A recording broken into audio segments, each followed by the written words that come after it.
Next जो topic है वो पढ़ने वाला second phase of Amrut mission.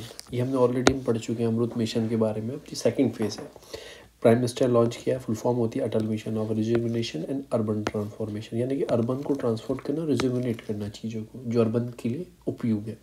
तो अर्बन का नाम अगर तो कौन करेगा? Ministry of housing and urban affair इसको देखती है, इसकी नोडल मिनिस्ट्री यही है। अब इसमें है क्या? देखो, इस मिशन को जो लॉन्च किया गया था वो 2015 में किया गया था, जून। स्टेट सर्विस एग्जाम में आपसे ज़रूर पूछ सकता है।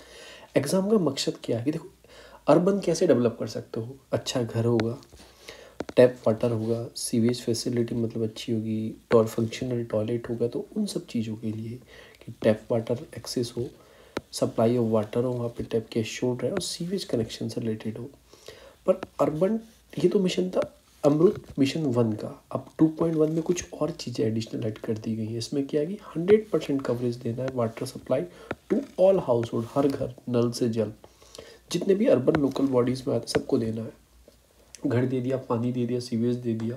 अब उनको कुछ नौकरी भी प्रोवाइड करवानी है। तो इसमें क्या था कि प्रमोट किया गया था कि आत्मनिर्भर भारत कि इंक्रेज किया जाए स्टार्टअप्स को, एंटरप्रेन्योर जो है, चाहे वो प्राइवेटली हो, चाहे पब्लिक हो, चाहे पब्लिक प्राइवेट पार्टनरशिप्स, सबको प्रमोट किया जाए। तो नौकरी भी आपको प्रोवाइड करना कहीं ना कहीं इनका था।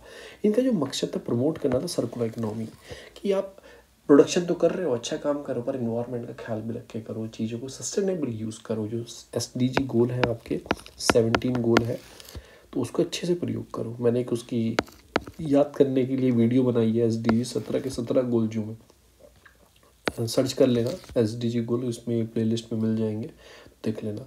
100% कवरेज देना है। जो 500 अमृत सिटी हैं उनको मतलब 100% सीवेज और सेप्टिक टैंक जो होता है उससे जो वेस्ट निकलता है उसको अच्छी तरह से कवरेज देना है। रिसाइकिल करना है, रीयूज़ करना है, treatment of water, waste water का। ये कहीं ना कहीं आप उसमें पढ़ोगे, जल जीवन मिशन में भी ये कहीं ना कहीं चीज़ें हैं, स्वच्छ भारत मिशन में भी कहीं ना कहीं ये चीज़ें ऐड की गई हैं। तो ट्रीट करना है वेस्ट वाटर जो निकलता है, 20% of the total water need of the city and 40% industrial waste. आपको रिसाइकिल रीयूज़ करके जो आपकी वाटर नीड है उसको फुलफिल करना है। 20% जो वाटर सिटीज़ को, जैसे मेरी 100 लीटर पानी चाहिए तो 20 लीटर ऐसा पानी मेरी सिटीज़ को चाहिए जो रीयूज़ करके आ जाए। और इंडस्ट्री के लिए 40% बोला है इन्होंने। तो ये सारे काम इसके अंदर रखे गए हैं। प्रोटेक्ट करना है, गेटिंग पॉल्यूटेड ना हो, नेचुरल रिसोर्स को बचाना। और एक सर्वेक्षण बनाएगा, सर्वेक्षण किया जाएगा, पेयजल सर्वेक्षण। उसमें क्या होगा कि चेक किया जाएगा सिटीज़ के कितना पानी चाहिए, पानी अच्छे से मिल पा रहा है क्या, वो रीयूज़ कर पा रहे हैं वेस्ट वाटर को। मैपिंग करेगा वाटर बॉडीज़ आपकी सिटी में कहाँ कहाँ हैं, तो ये काम करेगा। परफॉर्मेंस कैसी रही फर्स्ट फेज में? अंदर अच्छी रही, इतने वाटर टैप कनेक्शन दिए गए, 700 सिटीज़ में ये किया गया, इंटीग्रेटेड ग्रेट रेटिंग दी गई सिटीज़ को। ये सब चीज़ें कि म्यूनिसिपल बॉन्ड, जो बॉन्ड मतलब कुछ बड़ी बड़ी म्यूनिसिपल बॉडी होती है, डेवलपमेंट बॉन्ड निकालते हैं कि हम ये हाईवे डेवलप करेंगे, ये पुल बनाएंगे, या सीवेज लाइन बिछाएंगे, तो आप पैसा दे सकते हो, बाद में इंटरेस्ट के साथ आपको वापस कर देंगे। तो वो भी डेवलप किया। अब ये काम जब अर्बन डेवलप होगा तो आपकी easy of doing business report जो निकालता है वर्ल्ड बैंक, वो भी अच्छी होगी। तो हमारी कहीं ना कहीं वो भी इम्प्रूव कर रही है।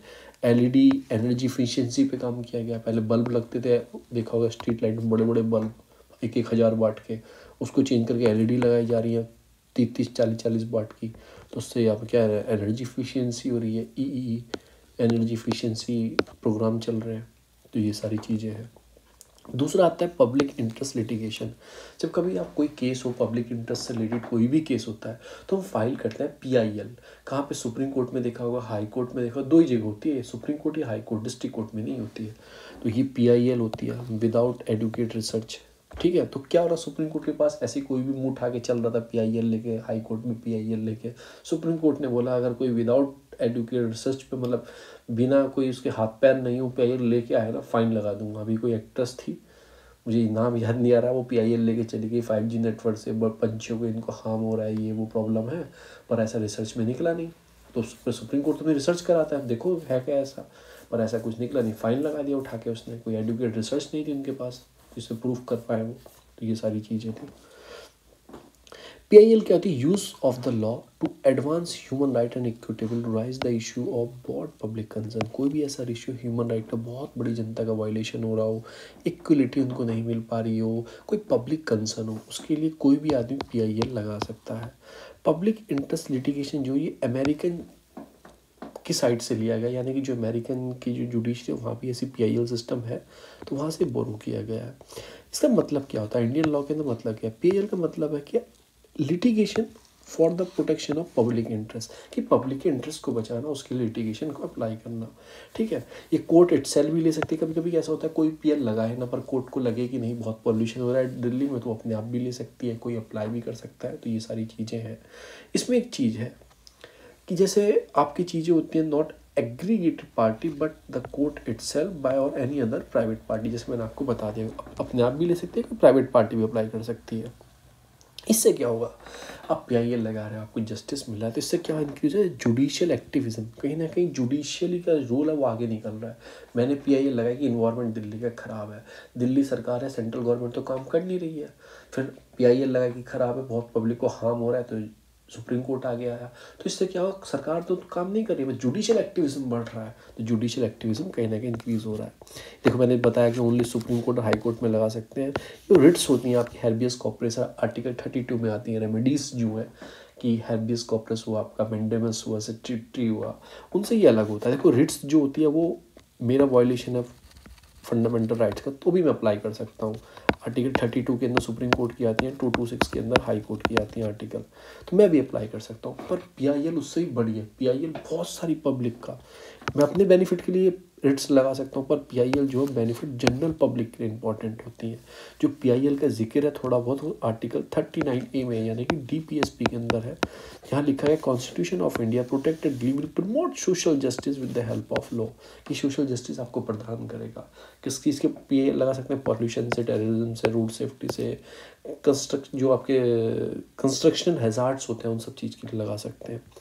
सिग्निफिकेंस क्या है, देखो कोई सोशल चेंज आएगा आपकी सोसाइटी में, नया कोई रूल ऑफ लॉ बनेगा, लॉ और जस्टिस आपको मिलेगा, जस्टिस एक्सेसिबल हो जाता है पुअर के लिए। PIL आपने लगाई, पर वो चीज़ जो सुप्रीम कोर्ट ने उस पर ऑर्डर दिया कि यहाँ का एनवायरनमेंट ठीक करो, ये चीज़ें करो, उसका असर गरीब आदमी पे भी जाएगा। PIL उसके पैसे नहीं है, उसे नहीं पता क्या होता है PIL, तो गरीब आदमी तक जस्टिस जाएगा, क्योंकि ये जस्टिस टू ऑल, सबको मिलेगा जस्टिस।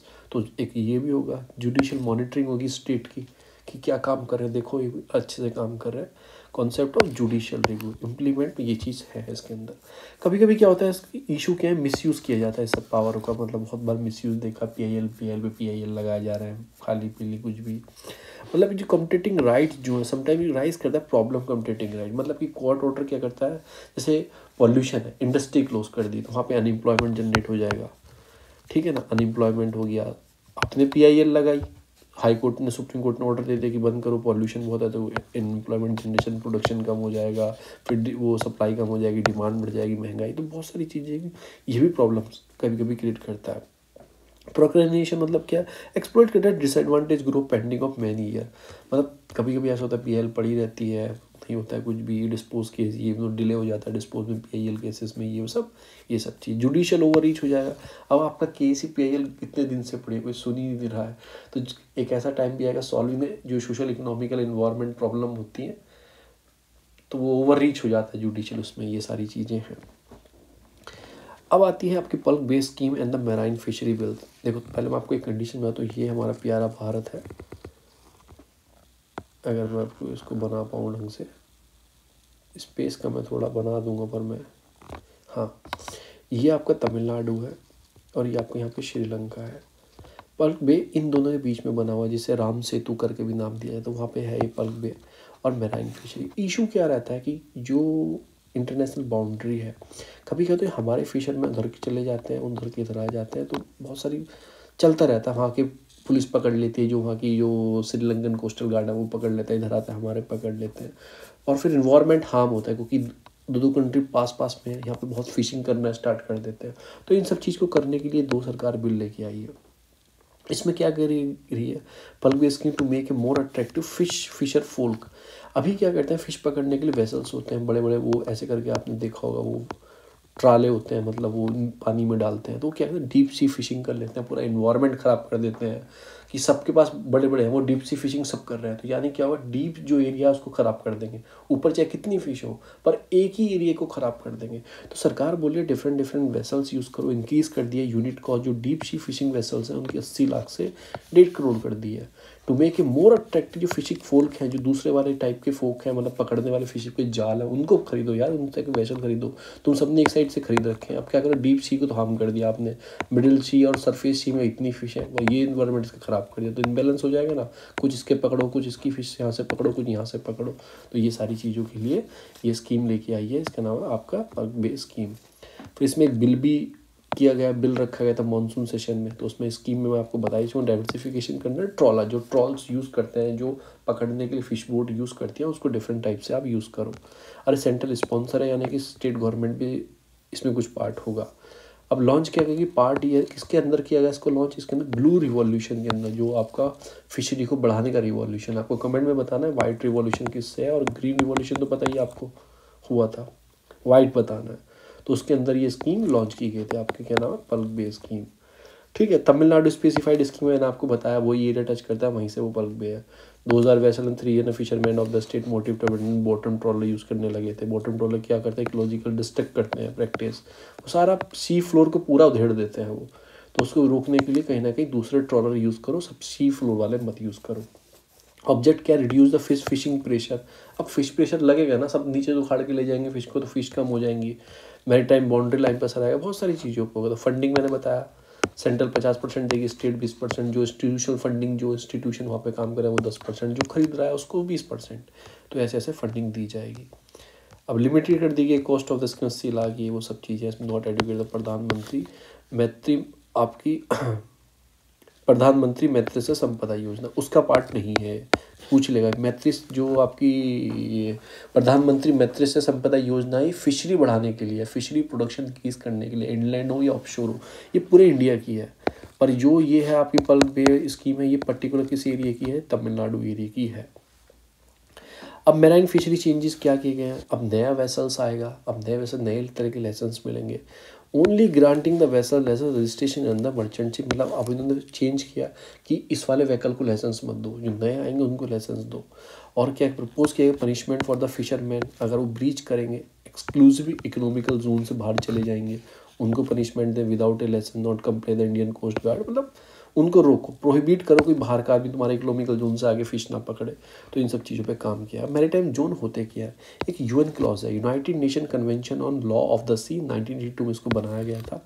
डिफाइन करो सी कितनी है, तो इंडिया ने इसको रेक्टिफाई किया था इस लॉ को यूएन के 1995 में। तो इंडिया ने इंटरनल 3 जोन बनाए थे इसमें, एक था इंटरनल वाटर, देखो बेस लाइन है, आगे बताऊंगा, टेरिटोरियल सी और एक्सक्लूसिव इकोनॉमिकल जोन। देखो ये होगी बेस लाइन जहाँ से नापा गया, इधर का अंदर का पानी है अपने समुद्र के किनारे वाला, और यहाँ से यहाँ तक टेरिटोरियल जोन बनाया गया था। टेरिटोरियल जोन ये यहाँ से यहाँ तक 12 नॉटिकल माइल्स तक, टेरिटोरियल सी ये जो आपकी है, टेरिटोरियल सी बनाया गया था 12 नॉटिकल माइल्स तक यहाँ तक। कोई इसको भी गिनता है, आपको कंटिन्यूस जोन भी गिनते हैं, पर ये इतना काम का नहीं है, टेरिटोरियल होता है। और यहाँ से लेके बेस लाइन से 200 तक आपका यहाँ से एक एक्सक्लूसिव इकोनॉमिकल जोन होता है, 12 के बाद EEZ, यहाँ पे भी आप फिश कर सकते हैं, और यहाँ तक इसके बाद वो इंटरनेशनल सी लगती है। तो यही बोल रहे हैं कि जो एरिया इंटरनल वाटर बताया, इसमें लैंडवर्ड साइड होता है, बेस लाइन से 12 नॉटिकल माइल्स तक होता है। कोस्टल नेशन जो है ना, sovereignty over the air space, वहाँ पे जो ये याद रखना कौन की चीज़ें कर सकते हैं, जो कोस्टल नेशन है, जो कोस्टल नेशन इंडिया नेशन है, कोस्टल एरिया में 12 नॉटिकल माइल्स तक। सोवरेनिटी एयर पे भी कुछ भी यूज़, हवा में कुछ भी यूज़ कर सकते हैं, सी बेड में यूज़ कर सकते हैं, सब सॉइल एरिया में कर सकते हैं, all the living non living जो वहाँ पे रिसोर्सेज हैं, सब पे अधिकार है हमारा 12 नॉटिकल माइल्स के अंदर। अब आता है EEZ, ये 200 नॉटिकल माइल्स तक होता है।